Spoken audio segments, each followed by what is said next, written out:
শোনো, হ্যাঁ তুমি একটু থামো, কারণ এই কথাগুলো শুধুই কথা না, জীবন বদলে দেওয়া সত্য। একদিন তোমার জানাজা উঠবে। হ্যাঁ ভাই, তোমারই। চারপাশে থাকবে মানুষ, কিন্তু তুমি থাকবে নীরব চিরতরে। যারা আজ তোমাকে ভুলে গেছে, যারা আজ তোমার কোনো খোঁজ রাখে না, তারাই হয়তো তোমার কবরের মাটি চাপা দেবে। তখন তুমি কি করবে? তুমি কি প্রস্তুত সেই দিনের জন্য, যে দিনটা আর পিছিয়ে আসবে না? যদি আজই মৃত্যু এসে বলে চলো, তুমি কি নিয়ে যাবে? রিল, টাকা, স্ট্যাটাস, খ্যাতি? না ভাই, শুধু একটাই জিনিস যাবে, আমল, তোমার কাজ, তোমার নেকি।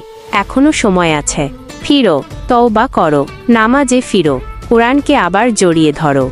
আল্লাহ এখনো তোমাকে ডাকে। তুমি কি শোনো না? যদি এই কথাগুলো তোমার অন্তর ছুঁয়ে যায়, তাহলে চুপ থেকো না। এই ভিডিওটা শেয়ার করো, একজন মানুষকে জাগিয়ে দাও। লাইক করো, সাবস্ক্রাইব করো, আর জোরে বলো আল্লাহু আকবার। জীবন একবারই, আখিরাত চিরদিনের জন্য।